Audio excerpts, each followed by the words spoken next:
കാരശ്ശേരി ഗ്രാമപഞ്ചായത്തിലെ Kumaranellur government LP സ്കൂളിലെ പഴയ കെട്ടിടം പൊളിച്ച് പുതിയത് നിർമ്മിക്കുന്നതിന് അധികൃതർക്ക് പ്ലാനും എസ്റ്റിമേറ്റും സമർപ്പിച്ചു. പൊതുവിദ്യാഭ്യാസ ഡയറക്ടറുടെ ഉത്തരവ് പ്രകാരം കാരശ്ശേരി ഗ്രാമപഞ്ചായത്ത് എഞ്ചിനീയറിംഗ് വിഭാഗമാണ് 3 കോടി രൂപയുടെ വിശദമായ പ്ലാനും എസ്റ്റിമേറ്റും തയ്യാറാക്കിയത്.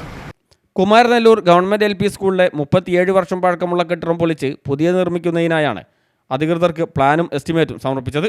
പൊതുവിദ്യാഭ്യാസ ഡയറക്ടറുടെ ഉത്തരവ് പ്രകാരം കാരശ്ശേരി ഗ്രാമപഞ്ചായത്ത് എഞ്ചിനീയറിംഗ് വിഭാഗമാണ് 3 കോടി രൂപയുടെ വിശദമായ പ്ലാനും എസ്റ്റിമേറ്റും തയ്യാറാക്കിയത്.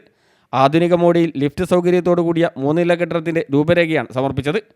കാരശ്ശേരി ഗ്രാമപഞ്ചായത്ത് president G. Abdul Akbar, assistant engineer Amit എന്നിവർ ചേർന്ന് PTA പ്രസിഡന്റ് KV അനുശ്രീ, പ്രധാനാധ്യാപകൻ TK ജുമാൻ എന്നിവർക്ക് രൂപരേഖ കൈമാറി. പിന്നീട് PTA ഭാരവാഹികളുടെ നേതൃത്വത്തിൽ മുഖ്യ ഉപജില്ലാ ഓഫീസർ T. ദീപ്തിക്കും തിരുവമ്പാടി MLA പേഴ്സണൽ അസിസ്റ്റന്റ് ഹനീഫയ്ക്കും രേഖകൾ കൈമാറി. SMC chairperson Sarath Sivan, MPTA chairperson Mobika, PTA vice president Arathi, G. Fousiya തുടങ്ങിയവർ സംബന്ധിച്ചു. News bureau, Mukkam.